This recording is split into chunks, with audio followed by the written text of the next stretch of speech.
اٹھ شیر مجاہد ہوش میں آ، تعمیر خلافت پیدا کر، کیوں فرقے فرقے ہوتا ہے، بس ایک جماعت پیدا کر، کر تو بھی ترقی دنیا میں، اسباب تجارت پیدا کر، قارون کی دولت ٹھکرا دے، عثمان کی دولت پیدا کر، اسلام کا دم تو بھرتا ہے، پھر کفر سے کیوں تو ڈرتا ہے، اسلام کا دم تو بھرتا ہے، پھر کفر سے کیوں تو ڈرتا ہے، یا تو اسلام کا نام نہ لے یا پھر شوق شہادت پیدا کر۔ باوقار علماء کرام، معزز سامعین عظام، عزیز دینی بھائیوں، بزرگوں، نوجوانوں اور معصوم بچوں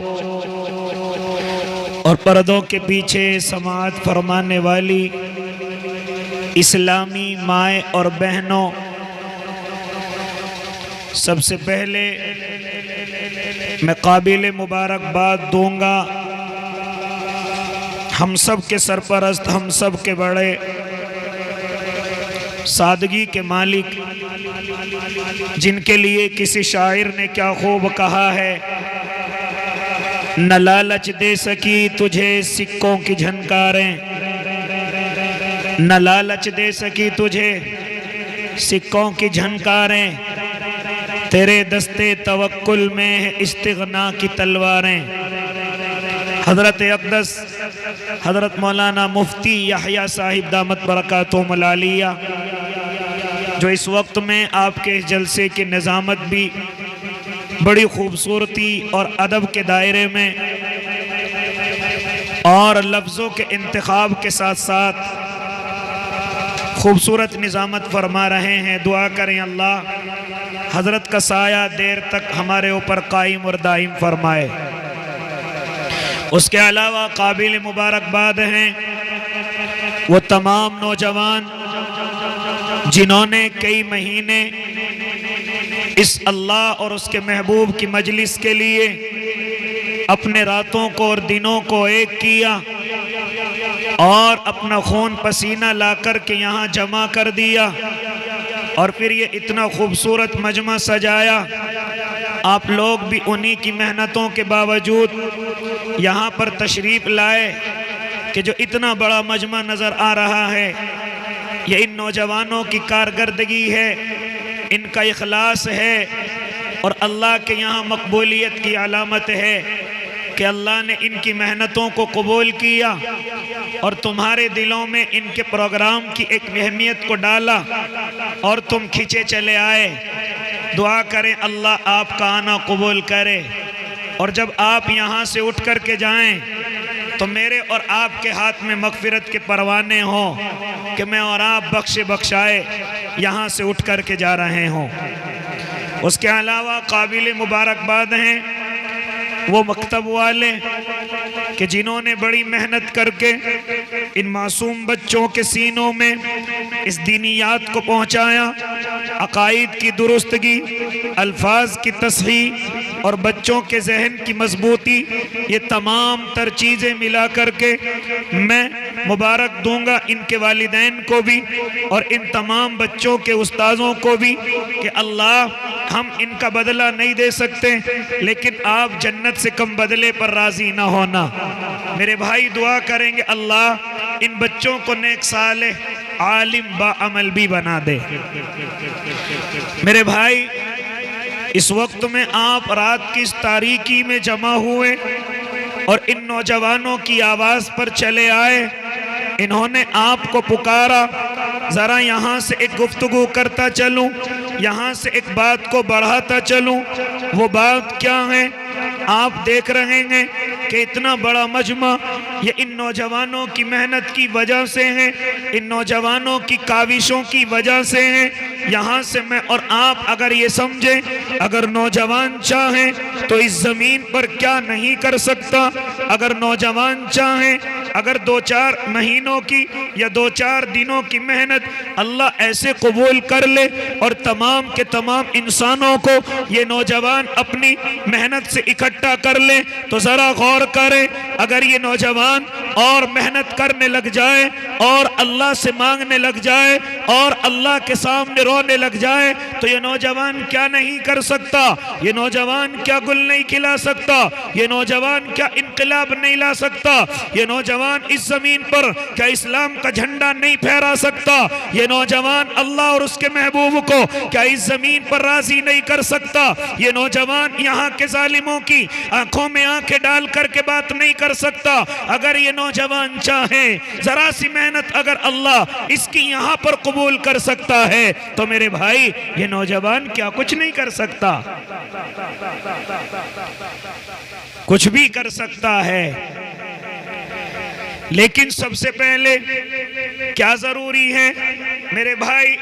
میری اسپیڈ چونکہ بہت زیادہ ہے لیکن ابھی مفتی یحییٰ صاحب کہہ رہے تھے کہ سمجھنے میں تھوڑی دقت ہوتی ہے، اسی لیے میں اپنی گفتگو کو آسان بھی کروں گا اور مائک والوں سے کہوں گا کہ اس کی ذرا سی آواز کو بڑھا کر کے رکھیں، اس کی آواز کم نہ کریں۔ میری آواز چاہے کتنی تیز ہو جائے لیکن اس آواز کو کم نہ کریں۔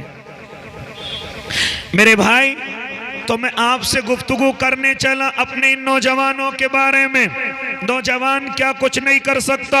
اگر یہ نوجوان اللہ کو راضی کر لے، اگر یہ نوجوان اللہ کو منا لے، اگر یہ نوجوان اللہ کے سامنے صرف ایک یا 2 آنسو نکال لے تو اللہ اس سے اپنے بڑے بڑے کام لے سکتا ہے۔ اللہ اس سے اپنی اس امت کے اپنے محبوب کی امت کے اللہ بڑے بڑے کام لے سکتا ہے، اور اس نے پہلے لے کر کے دکھائے ہیں کہ بڑے بڑے اللہ کے دیوانے اس زمین پر نوجوان آئے، لیکن جیسے ہی وہ اللہ کے سامنے آئے اور اللہ کے سامنے انہوں نے رونا شروع کیا اور اللہ سے مانگا، اللہ ہم سے اپنے دین کا کام لے لیجئے، تو میرے اللہ نے ان سے دین کا کام لیا ہے۔ آؤ میں مختصر سی گفتگو کرتا چلوں اور کچھ مثالیں آپ کے سامنے دیتا چلوں، کیونکہ میرے اللہ کے یہاں اگر نوجوان ایک سجدہ کرتا ہے نوجوانی کی حالت میں، بڑھاپے کے 1000 سجدوں سے اللہ کو بہتر لگتا ہے، اللہ کو پسند آتا ہے۔ یعنی بڑھاپے میں 1000 سجدے کرے اور جوانی میں صرف ایک سجدہ کر لے تو میرے اللہ کو یہ جوانی کا ایک سجدہ بڑا پسند آتا ہے۔ آؤ تمہیں لے کر کے چلوں، کیسا سجدہ؟ آؤ تمہیں بتلاتا چلوں۔ آپ نے نام سنا ہوگا حضرت صلاح الدین ایوبی کا، آپ نے نام سنا ہوگا۔ جانتے ہو یہ کون نوجوان ہے؟ جانتے ہو یہ کون اللہ کا دیوانہ ہے؟ اے نوجوانوں تمہیں مخاطب کر کے گفتگو کرنے چلا ہو، نوجوانوں میری گفتگو کو سننا، ذرا سنتے چلے جانا۔ آپ نے نام سنا ہوگا حضرت صلاح الدین ایوبی کا۔ یہ حضرت صلاح الدین ایوبی کون ہیں؟ علماء سے معلوم کرو۔ جب تک یہ اللہ کا دیوانہ اس زمین پر موجود ہے، بیت المقدس کی طرف کسی کی ہمت نہ ہوئی کہ آنکھ اٹھا کر کے دیکھ لے۔ جو بیت المقدس جس کو میں اور آپ مسجد اقصی کہتے ہیں، آج وہ دشمنان اسلام کے قبضے میں ہے۔ آج وہاں نمازوں پر پابندیاں لگائی جاتی ہیں۔ آج اگر مسلمان وہاں پہنچتا ہے تو ان کے پہنچنے پر پابندی لگائی جاتی ہے، لیکن اس زمین پر ایسا بھی وقت گزرا ہے، ایسا بھی زمانہ آیا ہے کہ جب تک اس زمین پر حضرت صلاح الدین ایوبی اس زمین پر موجود رہے ہیں، کسی دشمنان اسلام کی یہ ہمت نہ ہوئی کہ آ کر کے وہ مسجد اقصی کی طرف اپنی نظریں اٹھا سکے، قبلہ اول کی طرف اپنی گندی نظروں سے دیکھ سکے، بیت المقدس کی طرف اس کی لالچ کی نظروں سے دیکھ سکے، کیونکہ اس زمین پر حضرت صلاح الدین ایوبی موجود ہے۔ کون موجود ہے؟ حضرت صلاح الدین ایوبی موجود ہے۔ یہ کون اللہ کا بندہ، یہ کون مرد مجاہد؟ لیکن یہ جانتے ہو یہ کس طریقے سے پوری دنیا سے اکیلا تنہا اپنے سپاہیوں کو لے کر کے کھڑا ہوا تھا؟ جانتے ہو اس کی وجہ کیا تھی؟ اس کی وجہ کوئی اور نہیں، اس کی وجہ اللہ سے تعلق تھا، اللہ سے محبت تھی، اللہ کے سامنے ڈرنا تھا۔ ایک دفعہ صلیبیوں نے یہ مشورہ کیا ہے کیوں نہ ہم تمام کے تمام اکٹھے ہو کر صلاح الدین ایوبی کا گھیراؤ کریں، اس سے مقابلہ کریں۔ حضرت صلاح الدین ہیں ہیں کہ صلیبیوں سے مقابلہ کر رہے ہیں، ہاں اپنے ساتھیوں کو لے کر جابازی کے ساتھ لڑ رہے ہیں بیت المقدس کی خاطر، مسجد اقصی کی خاطر، لیکن اسی وقت میں کسی نے آ کر کے کان میں کہا، اے صلاح الدین، ایک بیڑا اور یہودیوں کا، ایک بیڑا اور صلیبیوں کا پانی کے جہاز کے ذریعے سے ہاں تیری مخالفت میں آ رہا ہے، تیرا مقابلہ کرنے کے لیے آ رہا ہے، لہٰذا اے صلاح الدین اگر جان بچانا چاہتے ہو تو بچا لو، کیونکہ وہ بیڑا بڑا مضبوط ہے، اس میں بڑے سارے سپاہی ہیں، اس میں فوج کے بڑے سارے نوجوان ہیں، اے صلاح الدین تیرے اندر طاقت نہیں ہے کہ تو ان کا مقابلہ کر سکے، تیرے اندر قوت نہیں ہے کہ تو ان صلیبیوں کا مقابلہ کر سکے، لیکن حضرت صلاح الدین ذرا سے نہ گھبرائے، ذرا سا خوف نہ کھائے، بلکہ اپنے گھوڑے سے اترے۔ علماء کہتے ہیں سیدھے مسجد کے اندر گئے اور مسجد کے اندر رونا شروع کر دیا، اللہ کے سامنے رات کو روئے، اتنا آنسو بہایا، جب صبح ہو گئی رات کو روتے روتے تو حضرت صلاح الدین مسجد کے باہر آئے، مسجد کے باہر آنے کے بعد مسجد کی سیڑھیوں پر دیکھا، ایک سفید پوش بزرگ ہیں، ایک اللہ کے نیک بندے ہیں جو مسجد کی سیڑھیوں پر کھڑے ہوئے ہیں، لہذا انہوں نے صلاح الدین کی آنکھوں کو دیکھا، ان کی آنکھوں میں آنسو دیکھے، ارے اللہ کے بندے صلاح الدین تیرے رونے کی وجہ کیا ہے؟ ارے تو اتنا رو کیوں رہا ہے؟ تیری آنکھوں میں آنسو کیوں ہیں؟ تو حضرت صلاح الدین کہتے ہیں کہ مجھے معلوم ہوا ہے کہ میرے مقابلے کے لیے صلیبیوں کا بڑا قافلہ میرے مقابلے کے لیے آ رہا ہے، میں ان کا مقابلہ نہیں کر سکتا، لہذا اللہ کے سامنے رو رہا تھا۔ ہاں وہ سفید پوش بزرگ کہتے ہیں جنہوں نے سفید لباس پہن رکھا ہے، وہ کہتے ہیں اے صلاح الدین رونے کی گھبرانے کی ضرورت نہیں ہے، تیرے رات کے آنسوؤں نے اس پورے بیڑے کو پانی میں غرق کر دیا ہے۔ نعرہ تکبیر، اللہ اکبر۔